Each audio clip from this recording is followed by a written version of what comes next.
Welcome to the Crypto Campfire.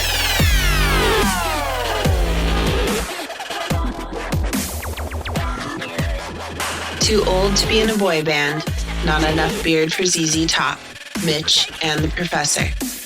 Featuring special guest, Clint Westwood. Hey everybody, we got another episode of the Crypto Campfire for you here. Today we have the man, the myth, and the legend himself, Clint Westwood. Hey Clint, what's going on? It's nice to have you on the show today.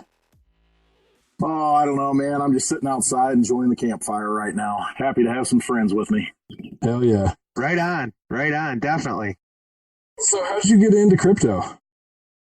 Oh, man, I'll tell you what, it was, if I go way back, I'd heard about it, pretty early on, not as early as 2009 like you did, but it was probably around 2012, 2013, I really started looking at it, and I started buying a little bit of Bitcoin in 2013.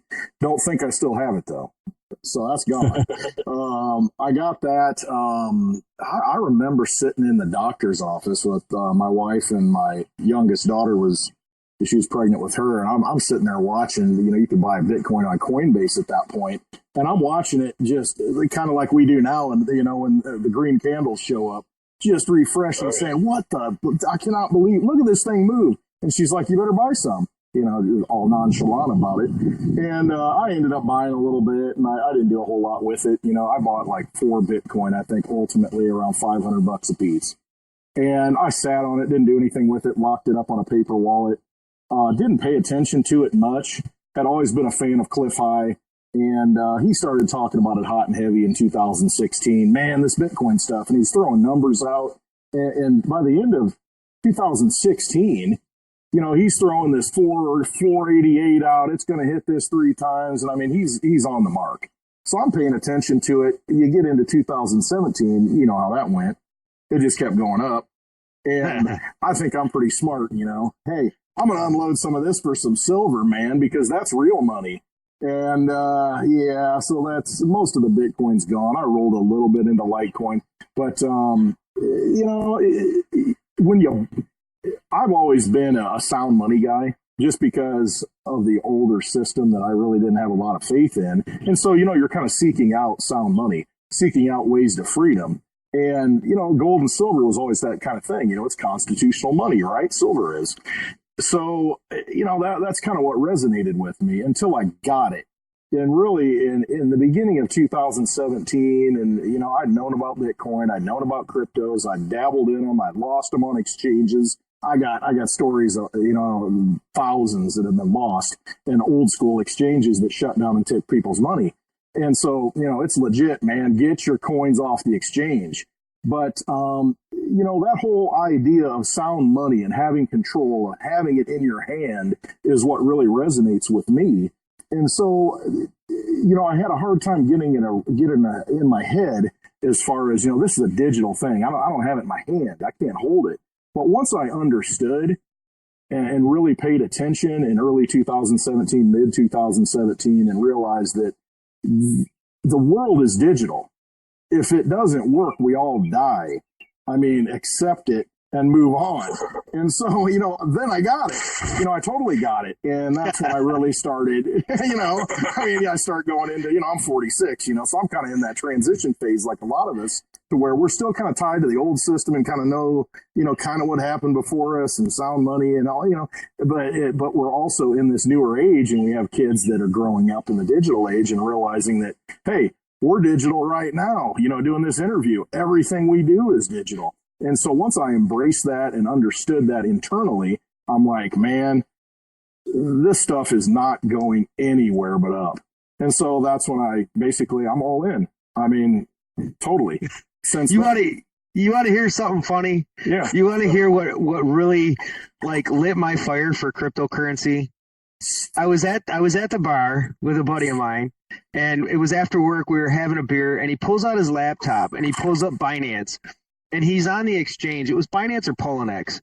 And what fucking got me was all the green and red candles. I was in love instantaneously, absolutely hands down in love. I'm like, I got to get into this, man. That looks cool as shit.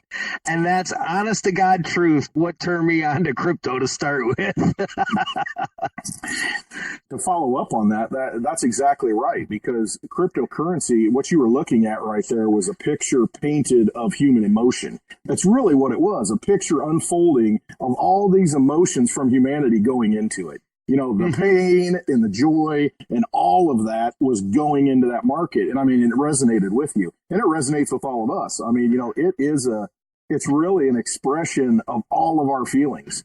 And like today, I'm sure there are a lot of people out there saying, oh man, just feeling kind of gut wrenched just because the market's down.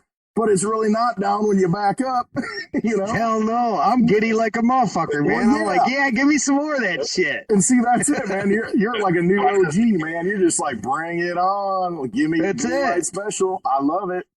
Hell yeah. Yeah. I gobble that shit up like I'm eating a bowl of ice cream, man. Like, give me some more. There you go. I missed it, man. That's for sure. It's been January of 2018. All that excitement is gone, and now it's back. It's so fucking. It's awesome. And the reality is, the excitement never left us. Us guys like us. I mean, yeah, the total hype was there, or was gone, I should say. And yes, you're right. It shifted. It shifted into a different focus for us older guys, or for us people that have looked at it differently from a different perspective. That's when it shifted, right? And then we're focused on adoption. I'm so focused on what I'm doing outside of my trades that I'm losing my ass because I'm not in there trading the market. But you know what? Piss on it. I'm a holder at the same time. So I'll just keep buying the dip while I'm doing everything else, and it'll come back. You know, and that's the way you got to look at it. It really is. I mean, you know, everybody wants to get in there and, if I would have shaved it, if I would have sold Litecoin at 120, it went to $100 today. You know, look at what I could have swung back in and this and that. Yeah, you could have. But I mean, even if you're the most emotionless person and you just back off and you're just ice cold, yeah, you could do that. But look at the time you got to do that and to set that stuff up, and you got to pay attention to that stuff. And the other thing is, the reason why I don't trade like that, and I'm just like, hey, I'm in this for the long haul. I'm all in. It goes down. I'm throwing more of this garbage fiat into it. You know, let it eat it, because it's junk. And so I don't want to trade, because I am not going to put my coins on exchanges and sit there and wait for that order to execute, because you're going to get screwed. I've seen it. I've had it happen. And I'll give you one story. I used to trade on an account on an exchange called Cryptsy, like crypto, Cryptsy, Cryptsy. Okay, so, you know, I was trading stuff back, you know, when I got into it, you know, kind of like 2000, really around 2015. There was one coin, I had unobtainium, I had unknown, I had all this garbage that no longer exists. I think unobtainium still exists, but no volume. But, you know, I'm trading this stuff. I'm having fun. You know, this is awesome. So there's one coin in particular, and what I kind of resonated with were the security coins, because I'm like, you know what, all this stuff's on the blockchain. We need some security tokens and coins that are gonna, you know, kind of do what you want, have your own money, you know, be free. So one in particular was called Dark Coin. You know, that kind of sums it up. So this Dark Coin, you know, I'm like into it, thinking, all right, I'm gonna have my own wallet here on my computer. You know, I'm gonna buy some of this stuff. So Dark Coin, I ended up getting, like, I remember how many it was. It was 105 of them. And I forgot about them. I left them on the exchange for a while. Well, 2016, the end of 2016 rolls around. I look and, okay, yeah, they're there. The beginning of 2017, I mean, I had my weeks wrong here, you know, 2016 to 17, but somewhere in that time frame, what happened was I log into Cryptsy and I can't log into Cryptsy. Because this guy that was running it, you know, his name was Big Vern. Well, he took off with all the coins, and I had 105 Dark Coin and a few others scattered in there. Well, Dark Coin rebranded to Dash. And so there's 105 Dash sitting on there that just went down the crapper. And at one point in 2017, man, that thing was rolling. It was over $1,000. I'm like, there's over $100,000 shot, you know, in your mind. I would have sold before then. But still, you know, it's gone. And so, you know, I learned my lesson early enough to where now I don't want to trade on the exchanges. I just want to get my stuff, put it in my own possession, own it. I mean, just like everything else. If And you roll don't with it. have exactly, if you don't, you got to know if this is a long term deal, man. This is a paradigm shift.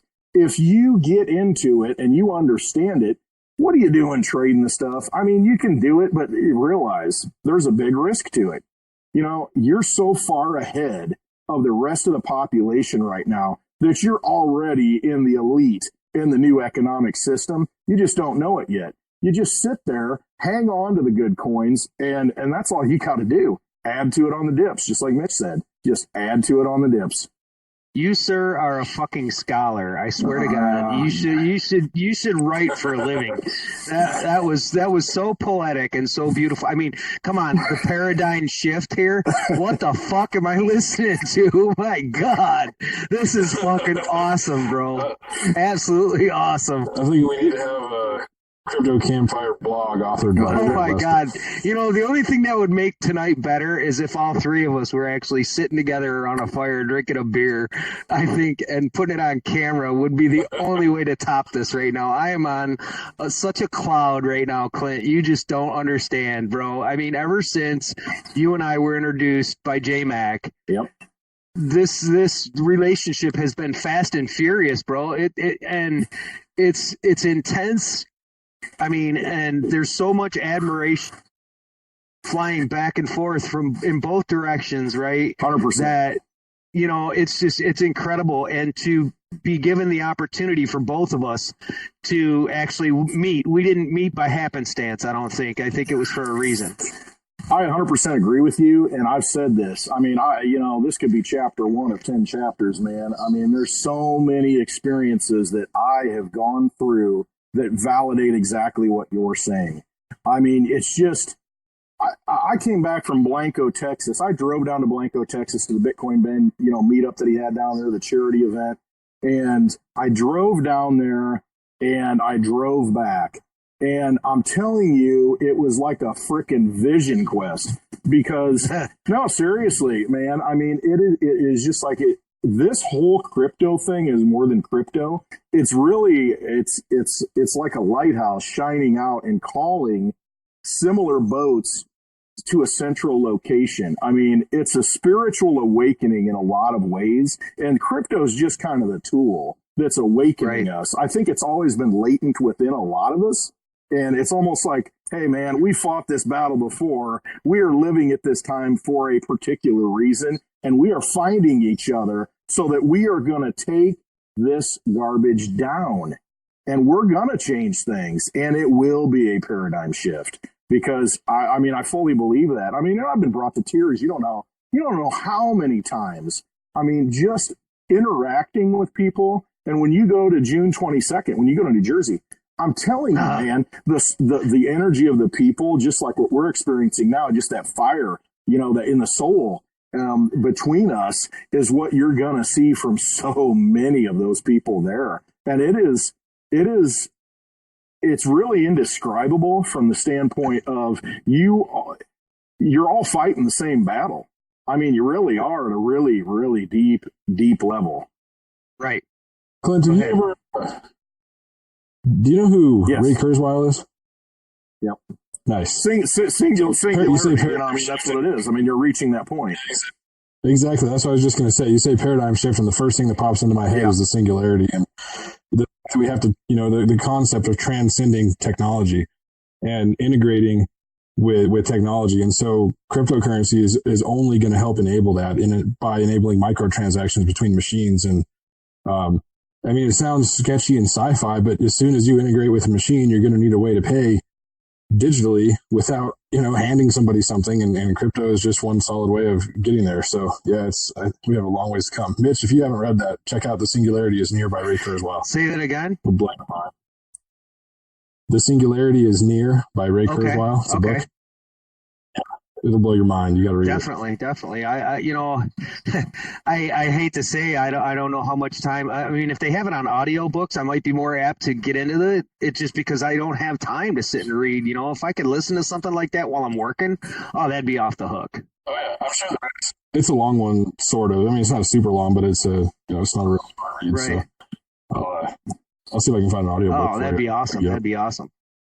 So Clint, Talk to us about the Bitcoin bus, brother. What's up with the Bitcoin bus? I love your little boo bug, and that shout out that you did to the Midwest bars was off the hook, brother. I was like, oh my God, I got to meet this guy. I got to drive to Indiana. I don't care. I'm going to get on that damn bus.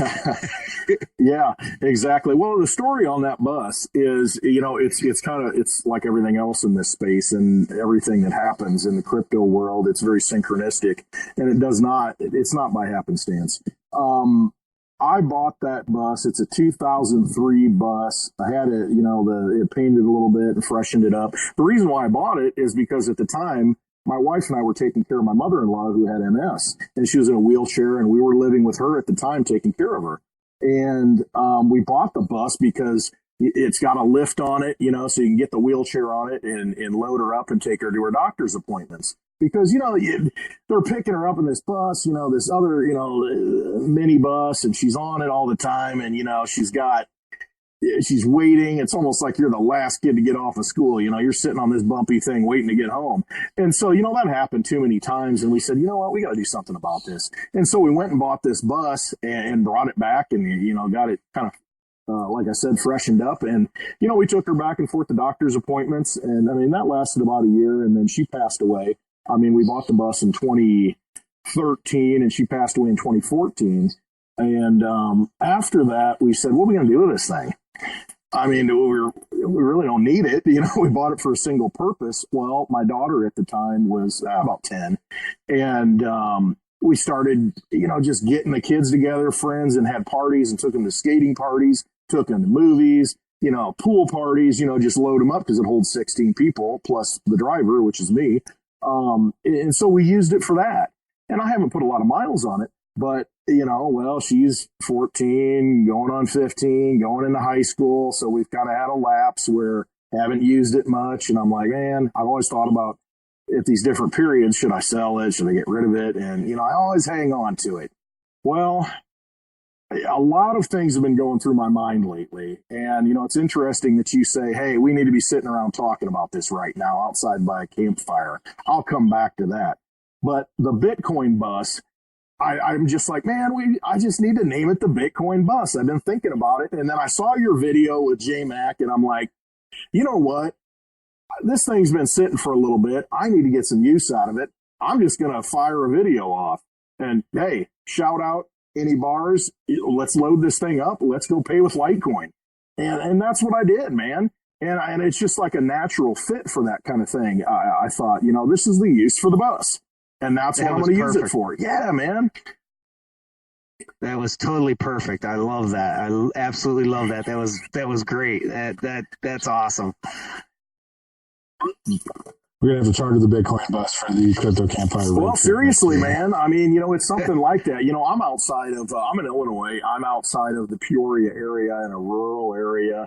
And I'm pretty centrally located for a lot of different people, and it's just like, hey, man, can we take like a day trip to different places in the Midwest, drive the thing up to Michigan, pick some people up on the way, go to a place that's, now paying with Litecoin because Mitch and J-Mac set them up, let's just, make something out of this, do some live streams in there, and just get people excited about, because Mitch, just like you said today in your video, people, when they see you're excited, and I've seen the same thing, but when they see you're passionate and excited about something, they're like, wow, this dude's alive. I want to be alive too. What's he into? And that's kind of what happens. And it's contagious. That's exactly what's happened with my chiropractor. Exactly. I've been talking to him about crypto for the last year. Yeah. And he's just like, I have never seen you like this.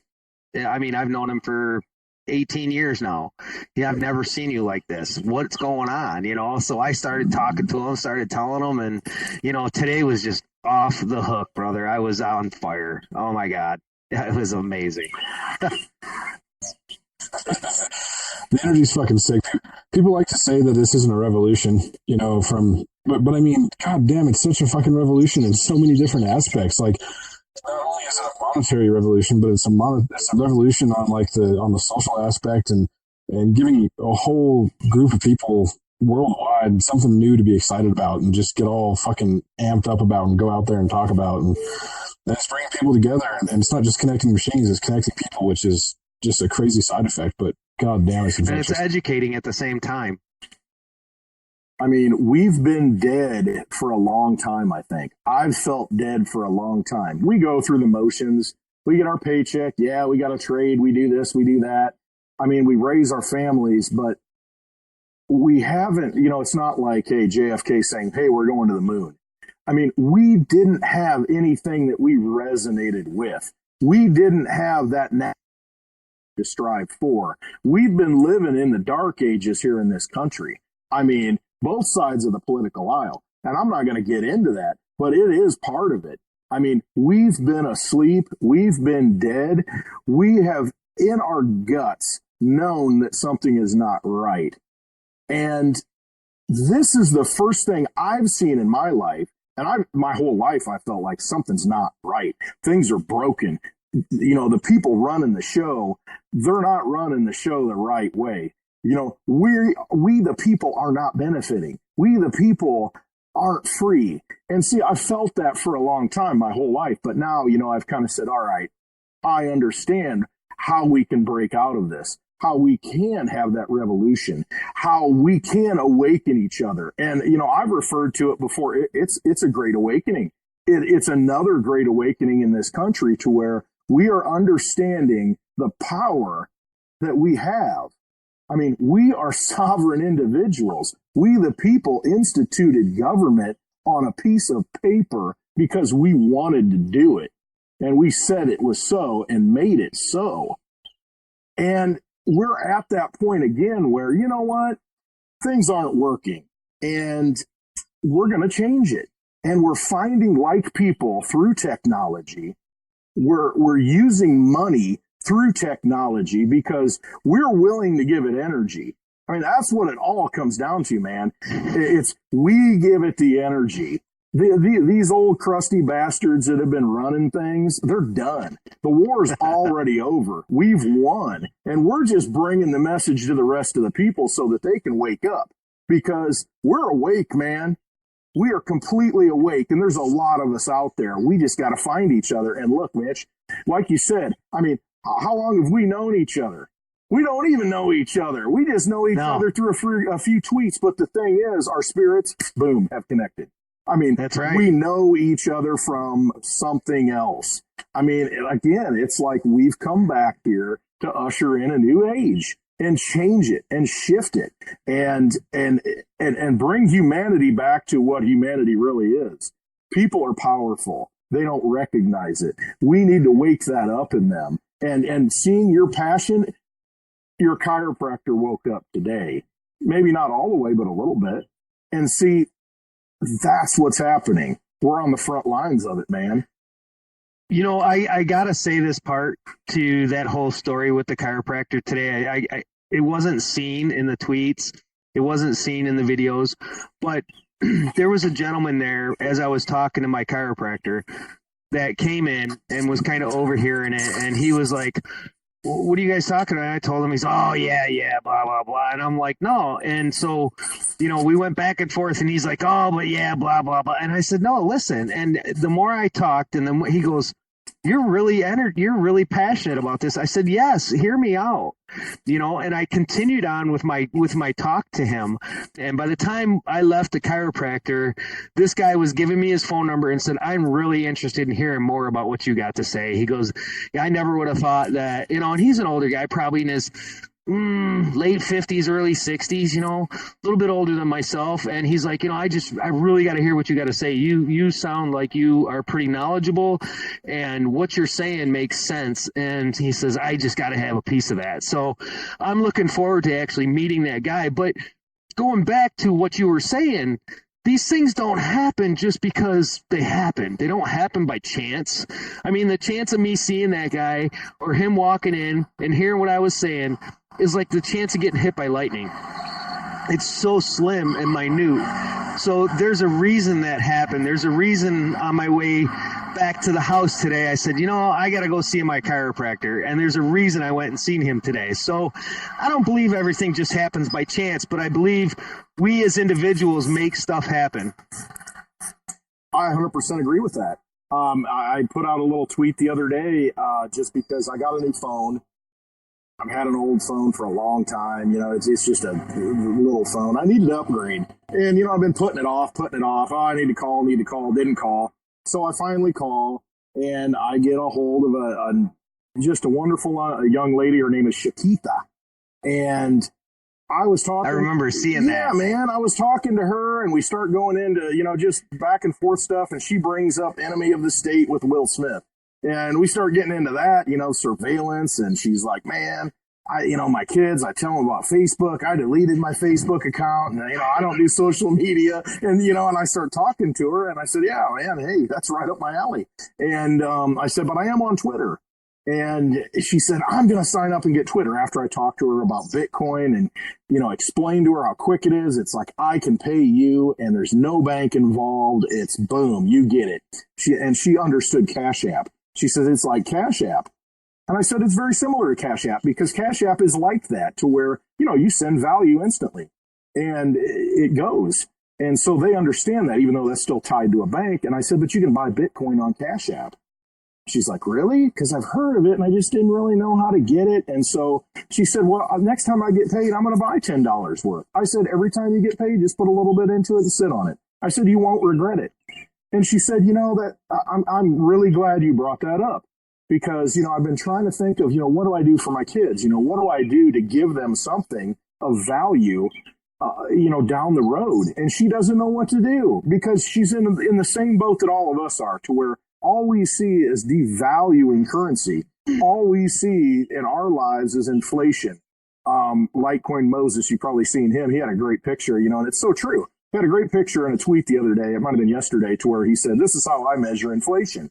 The candy bars in the store, they're outrageously expensive now. And that's how you look at it and you say, wait a minute, I used to buy that for a freaking quarter. And now it's like $2.50. It's 10 times. Has my salary gone up 10 times? No, it's because you're getting robbed. I mean, that's all it comes down to. So what do you do to get out of it? People are looking for ways to get out of it. And so, Mitch, when you start talking about it to someone and you show passion, they start listening. And then pretty soon something will click. It may be that, hey, inflation is kind of eating me up. I understand that. Or, hey, I want something that's a store of value for my kids. There are so many aspects of cryptocurrency that fit people's needs that, and Johnny Litecoin, John Moore's great at this because he'll find out and hone in on what you need. And he's going to fulfill that need with cryptocurrency in his business. And that's what you do, man. You just listen to people and it's going to naturally come out and you're going to have an answer for it because cryptocurrencies, they solve a lot of problems. And so you just listen for what the problems are and boom, hey, look, this can solve that. That's a really good point, though. I mean, there's so many different applications to blockchain, even from outside of the financial aspect. The possibilities that exist with dApps and smart contracts and any type of decentralized ledger type thing, even for like supply chain tracking, things like that. There's just massive applications. And even if somebody doesn't need a payment option, you can always find something. And there's so many benefits that sort of outweigh the risks anymore. There's so many possibilities as far as taking the risk out, like merchant processing, like coinpayments.net. But yeah, the options that you can take a payment and settle it right into USD. You don't have that risk involved, but you're still having the advantages of using crypto. But at the same time, Professor, using that method, right, putting it right into cash. Typically, a business or a merchant pays Visa fees for people using Visa at their store, correct? And usually that fee is about 2%, 2.5%, right? So one of the things that I found that really make people stop and think about the whole thing is when you say you could take that 2% of every transaction, put it into cryptocurrencies as far as the investment side of things, never miss a nickel. in that fashion because you've already pissed that money away to Visa and potentially have 10 times that money when you're done. And right, not only do you save those fees, you can amplify that. It's extra revenue stream, you know. So exactly. Why not? Exactly. And that's they love that. They're like, wow, I didn't think of that. Right? They would love nothing more than to stick it to Visa and American Express, and especially American Express with their fee structure. And yeah, it's so many opportunities. It's just a matter of time and education and doing what we're doing and just telling everybody about it, because most of them just don't know. And it's not because they don't like it; they just don't know enough about it. Those are interest rates. I don't know what you're talking about. Well, that's exactly right. Because, you know, some of the places, I think, you know, John Moore will tell you that, is the small businesses that don't do a lot of volume. I mean, they're upwards of 8% on some of these cards because they don't do the transactional volume. And so you'll see a minimum payment in the store to where, well, you know, I need to charge you $5 minimum because, you know, it's not worth it for them to take the credit cards. But the problem is they need to take the credit cards because everybody's using it, why? Because everything's digital. Because it's convenient. See, we're already in the digital system. And so, you know, a guy like me coming from old school thinking of, well, you know, gold, silver, that's real money. You know, yeah, okay, yeah, sure, it is. But the thing is it real money in the new system? Yeah, it can be. But is it useful? Can you take a pound of gold, a pound of silver into the airport? Can you take a wad of practical? Cash? It's not practical. It's not practical in this day and age because everything is real time. I mean, Instagram goes down for like 30 seconds and everybody's freaking out because, oh my God, the internet went out. No, it didn't. It's Instagram. They got issues, you know, but we're so used to real time transactions, real time applications that the world has to go that road, accept it, embrace it, and make sure that we're in control of it to as much as we possibly can. Because a lot of, you know, you talk about Ray Kurzweil in Singularity, people are afraid that, oh my God, we're going to get chipped. We're going to be part of this cyborg system like the movies are trying to entrain us in. But the thing is, no, we don't have to be a part of that system. Why? Because we are the people. We decide what we are willing to accept and what we will not accept. That's what it comes down to.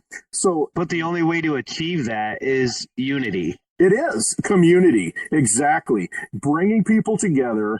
People need to understand a common purpose. I mean, that's what that's the foundation of everything. That's the foundation of this nation. That's why you have 13 colonies becoming states, forming a constitution and signing on to it and saying, hey, listen, we're going to institute this government to protect our rights, and we're going to allow it to have authority because actually we are the authority. We're going to allow it to have authority because we support these principles. It's no different than supporting Litecoin because Litecoin is code. All it is it's words on paper, man. That's all it boils down to. There's nothing more than that. It has no value if you don't give it energy, if you don't give it support, and if you don't have people behind it backing it up. That's all it is. And that's what everything boils down to. It's what power, what energy are the people willing to agree to give to a project, to give to a purpose. The thing that'll be interesting to see also is how, as AI progresses, how that affects that sort of thing. As we start seeing more machines that are interacting intelligently between each other and utilizing cryptocurrencies to pay. It'll be interesting to see how the AI offsets that balance of human community versus machine interaction. No, I agree with you. That's an interesting concept because I'm not 100% sure that, you know, with AI, artificial intelligence, I mean, I don't, you know, you see the movies, but can it learn on its own? I mean, to me, yes. I mean, it can to a certain extent, but ultimately, doesn't it come down to the human beings that programmed it at the base layer? I mean, what can it know at the end of the day? What can it learn at the end of the day? I don't know. I'm just throwing it out there as a rhetorical question because I'm a firm believer in humanity and that there's something special about us that cannot be duplicated, you know, and I don't know. I just don't know that it's something that can ever, the Terminator scenario, for instance. Everything, I think everything's probably.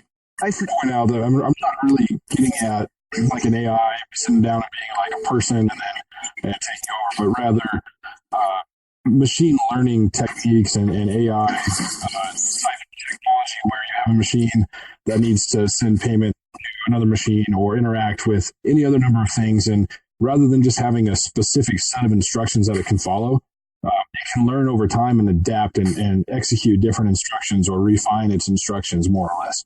And so what you're going to have is machines that are intelligent enough to determine like where they need to send a transaction or, things like that on their own. And so it's going to affect whether they use, certain different types. It's conceivable that a machine could potentially make a decision of which blockchain it would want to use. I mean, this is like a real super high level type shit, but I mean, it's conceivable. It's not like it's happening right now, but in that type of scenario, my curiosity just runs to how much of an effect will the machines have in biasing which blockchains or technologies are used more? Obviously, you can't answer that right now, but hypothetical thinking forward, like it'll be interesting to see how it plays out. Well, I think there's two sides to that. I think there's the, everybody says, well, machines can't be emotional, and touche, you're right. Machines cannot be emotional. They do not make decisions based on emotion. They make decisions based on fact. They make decisions based on calculation. They don't make decisions based on a whim like humanity can, right? I think there's a pro and a con to both sides. I think that there is a place for both to live in the same universe, right? And to share the same the same space, but without the emotion, I think that AI is limited, is my point. And the fact that they are emotionless machines actually has a benefit in some areas. Look at trading, for instance. How many times people say, oh, I don't care. Well, they do care. You do care. You are emotional. You do have emotion when it comes to trade. I don't care how programmed you think you are, but you have emotions that control your activity. So that being said, a machine doesn't. It's all based on calculations and parameters. So I think that's why machines might be better in some aspects, but not as good in others. And that being said, I think emotion can be relatively well simulated, not currently, but in the time coming. Realistically, what does emotion boil down to other than a subset of tons and tons of little internal calculations, So now I don't think you can ever truly replicate emotion because there's something special there, like you say, there's feeling. I feel like emotion can be simulated, but I feel like feeling can never be truly simulated or replicated. And that's what differentiates humans from machines. And so you might have machines that, if programmed to be emotional, that's the key, programmed to be emotional. Now, you're not going to see like a trading bot running on AI 20 years from now, all of a sudden fall in love with Tron and run off. I mean, like, there's that separation feeling, but you can, I feel like you can eventually, we'll get to the point where we can program well enough or come up with good enough machine learning techniques to emulate emotion, but like you say, you can't ever truly replicate it. I agree with that 100%. I really do. It's good and it's bad. I'm inside now, so maybe the background it might be a little different. Machines are no more. Yeah, I mean, the machines are great from the standpoint of, I know how much Litecoin there is. I know how much Bitcoin there is. I mean, if I have a self-driving car, I know that what it's gonna do. I see a squirrel. Am I going right? Am I going left? I'm like the squirrel. Do I gun it or not? Do I slam on the brakes? Where a car, it's gonna react in a specific set of patterns. And I mean, if you got a self-driving car, that's what it needs to do. I mean, you drive on these interstates and you watch people and the actions they take, and you think, wow, yeah, I kind of do like self-driving cars.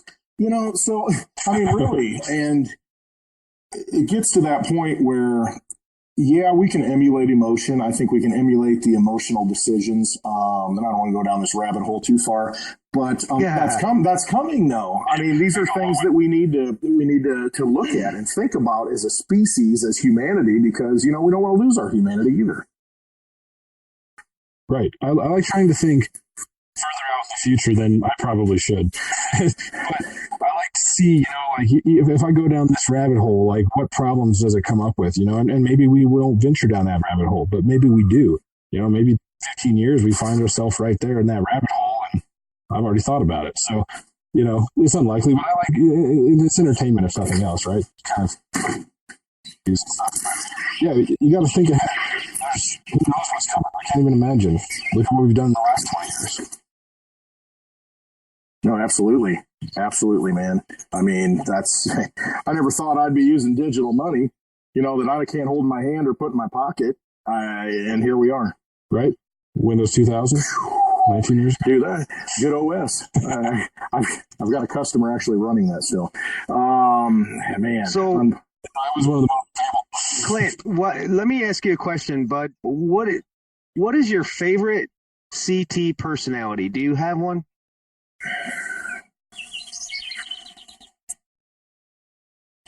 Man, if I were left with just only one to follow, I don't know. That's tough. That is tough. I like Shit Poster Child, but he's offline right now. Yeah. Man. He's grounded again. He is. Yeah, exactly. I think it's voluntary at this point. At this one. Oh man, that's a rough one. I can't even decide.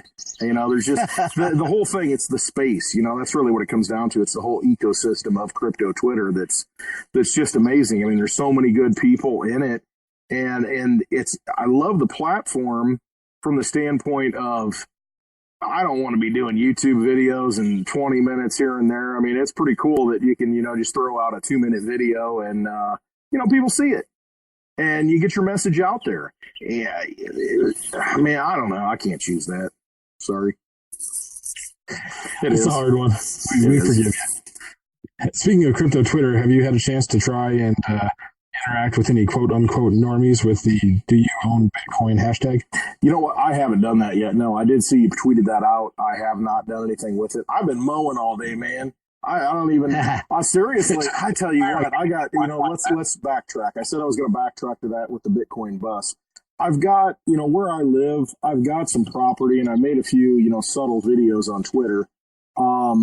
At some point, what I would like to do is, you got a crypto campfire. I would love to transform this into sort of a crypto camp, almost a crypto sanctuary where people can just come and hang out. And right now with the housing facilities, it's it's not going to work. But what am I in crypto for? It's for the freedom so that we can all come together, that we can all talk about life. We can discuss these issues. We can sit around a campfire. We can just be free to be free. And that's what I want to do here, is make a place where and I wish other people would do that too. And I hope they do have that vision. And we need to find them all over the country with different scenery, with different aspects that appeal to people. Be able to go to places where we can just hang out and we can, just discuss things. And that's ultimately what I like to do here. And yeah. Let me throw this out to you, brother. I'm a carpenter of 32 years. I can build the hell out of just about anything, and it doesn't sound like you're all that far away from me. So let's do this. Let's see what happens with this bull run. Let's see what happens financially. Let's see how maybe we can, bring funds together, right, as far as a community goes. And I will come and I will spend a week out of your place, and we will build something that you want to build, whatever it is, to make this happen. Whether it's a pavilion, whether it's a building, it doesn't matter. I'm yours for a week. Dude, we need to talk. I'm not a professional carpenter, but I've driven many a nail, so I'm right there with you. Hey, that's it, brother. I tell you what, I've remodeled 5 houses, and this is the last one I've remodeled. I am done. And so, at this point, it needs to be for a higher purpose because I'm not remodeling anything in this house at this point. It is finished. And honestly, that's really what the goal is. I'm not in this for Lambos. I'm not in this, seriously, man. I am not in this to upgrade to a McMansion. That crap, that means nothing to me. Freedom is the most important thing. I mean, as human beings, we need to be together. I mean, we need to discuss, we need to talk about higher issues. We need to think, okay, what happens when AI comes out? What do we do to address these things? Because we've been complacent for a long time. I live in a state where if you've got a pension, you're not going to get it.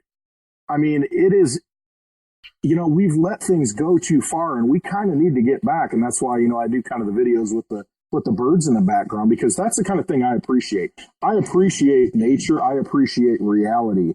And I want other people to be able to experience that, and I want to experience that with them. And so I want to build a place like that so that people can just come and chill out. So when Ken Bozak wants a place to crash in the Midwest, he can come hang out here anytime he wants. And I met him at the So let's do it, brother. Yeah, exactly, man. It's just what's stopping us, right? What's stopping us? Well, it's the old system that's kind of screwed us a little bit, and we're waiting for crypto to bail us out and transition us to the new paradigm. Yep, I hear that. Minor detail. Well, we'll have to do like summer bonfire. Corn and crypto. Like I said, we could probably put up a pavilion that'll give you some cover. So when people want to stay, it could be raining, they just crash underneath the pavilion if it's summertime. Get you by for a couple of years, and it'd be relatively cheap, brother. Well, I'll tell you what, man, I am game. We need to talk. Oh, yeah. Oh, our talking days ain't done, man. We got a Jersey meetup to do. Oh. You're going, right? I am going. Let's talk about that. June 22nd. I am going. I am committed to that. And I tell you what, these guys that are going to be there are amazing. The gals that are going to be there are amazing. You've got, this is, if you're into Litecoin, this is. No, not at all. I didn't think so. Yeah, Litecoin Cash for you. That's what I hear. But whatever. Yeah, exactly. I know you're into Litecoin stuff. So seriously, though, I went to the Litecoin Summit last year because I was called to do it. Seriously, I just had this aching. Hey, how am I going to justify this money to go there? But I did, and I paid with Litecoin when it was like $47. Bought the ticket, the hotel, cashed out a bunch of it, and I went, and I'm glad I went because I met a lot of these guys there, there. And, June 22nd, here's the deal. I want to take the bus out there. However, here's my problem. I got a summons for jury duty, and I don't know if I'm going to be seated on this jury or not. I'm not going to know until next Monday, and I can't talk about the case, but I can just tell you that it's it's up in the air. And so my June has been completely wrecked at this point because I can't plan anything because I want to go there early. I've got a place to stay. I will be there early. I will pick you up, Mitch. We will drive together, whether or not it's the bus. We're going because I'm driving, so I might as well swing by and pick you up. And hell yeah, seriously, I am going. It's just a question of when I can go. I want to go for, a few extra days if I can, but I'm in limbo. So we're going to play it out, and whatever the universe has in store, that's what's going to happen. Well, my little brother's flying up from Texas to go with me, to go with us. Sweet. And I got him into crypto a year ago with me. We kind of jumped in about the same time I brought it to him, and he fell in love with it. But I talked to him and I said, listen, take some time for you. Come up here, go to Jersey with me, dude. It'll be a chance of a lifetime for us. Let's go do this. So he's coming up. I'm stoked about it. I am on fire. So I don't care, hell or high water. You, me, J-Mac, my little bro, and whoever else we drag along with us along the way, we are going to Jersey, brother. And it is going to be the time of a lifetime. Oh, it will be. I promise you that. Those people there, it will be a life-changing experience. It really will. And that's what these meetups are all about. You got to go to it. Anybody out there listening, if you have not gone to a meetup, you just got to go. Because, so many times I think a lot of us have felt like, are we the only crazy people out here? Really? Seriously, you go to these meetups though, and yeah, there's other crazy people just like us, and they kind of think the same way, which is kind of crazy, right? But you're drawn together, and you share that same energy, and you just have to go. The New Jersey meetup, it's not that far from New York. I mean, anybody in that area, come to this meetup. I mean, you will talk about these people that you meet for years to come, and people will say, you didn't know, you never met that guy. Yeah, I did. I met that guy. I was there.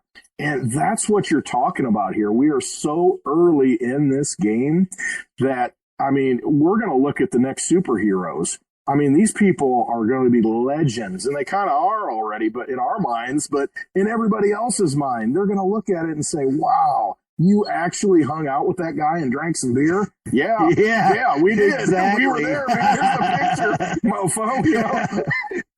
We are creating history, man. We're hanging out with the Bill Gates and the Warren Buffetts and the Elon Musks of the future, and people don't get that yet, but we're doing it, man. You're dead on. You're absolutely dead on, because that's what this is. I mean, this is it's such a big thing. I mean, let me just tell you this. You know, you probably heard it before, but Litecoin's my coin. That's the coin that I'm into. You know, I'm on the West Coast team. I should have a Midwest team. You know, we need to form that, I guess, you know, but I need to be on the East Coast team too. But that's J-Max deal. But here's the thing. Litecoin's only going to have 84 million coins that are possible. There's 7 billion people in this world. That gives each one 0.01, if I've done my math right. I'm an English major, so. But 0.01 Litecoin for everybody on this planet. I mean, you think about the scarcity of that, and that's why it's called silver to Bitcoin. I mean, that is why Bitcoin is gold. That is why Litecoin is silver, because it is scarce. And I mean, you know, there are other great coins out there. I love Digibyte. I love the fact that you can put, you know, assets on a blockchain. I love the fact that you can put a marriage certificate in him if you want to, or a deed on the blockchain. Why do we need these old courthouses anymore where the things go up in flames? Why don't we put these documents on the blockchain so that it's legitimate forever? I mean, there are other blockchains out there that are great, but when you look at scarcity, when you look at something rare, and that's what people are going to be drawn to, that's why I was drawn to gold and silver.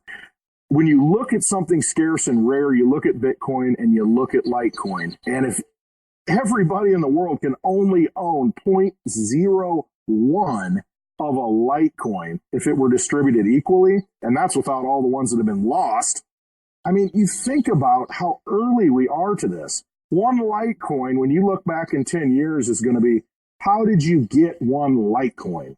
I mean, that is going to be the question. And I mean, I think we see that, but I don't know that we really see it, how valuable these things are and how useful they're going to be in the future. So, all right, I'm done. Yeah, a lot of people don't get it. And like you say, with the scarcity thing and all the Litecoins that have been lost, people don't get that it's deflationary, indirectly, and Bitcoin is, and most of them are. Every time a private key is lost, or every time somebody accidentally sends funds to a dead wallet or whatever, it goes down. The total supply goes down. Even if it exists, nobody can get to it anymore. So it doesn't count anymore. So it's literally deflationary. And it's only going to become more scarce over time. Like you say, it's going to be, how did you get a Litecoin? I can't wait for that. I can't wait for that day. Me either. Well, that day's coming. And I mean, it really is. And it comes down to the patience, that we have. And I think we've built the patience going through this horrible bear market. And others went through the bear market before with Bitcoin. We didn't have all these other coins necessarily to suffer through. But I look at this now. I was on the live stream last night with Dan, Crypto Recruiter. He had a video out and people are like, oh, there's no way Litecoin's going to. I said, you know what? Bring it on. I hope it goes to $75 because I am going to unload at this point everything. Sell it all and buy them all. And people are like, no, you're crazy. And it's like, I love Litecoin. I'm not talking it down. I'm just saying, human emotion is a funny thing, man. If that thing drops, I'm buying more because I understand the big picture. This is generational wealth. What we have right now, if we are investing in those coins that have fixed supply, and they are fixed supply because it's math, it's open source code, you know what you're looking at. You don't know how much silver is going to come out of the ground. If you'll believe Bix Weir, there's a lot of gold that's in the Grand Canyon. What happens if that gets unlocked? I mean, you don't know what if an asteroid, falls to Earth and there's all this metal in it and they harvest it. I mean, there's all these potential things, with gold, silver, precious metals. With these cryptocurrencies that have a fixed supply, it's built into the code. There is nothing that is changing that. You know how many there are. And guess what?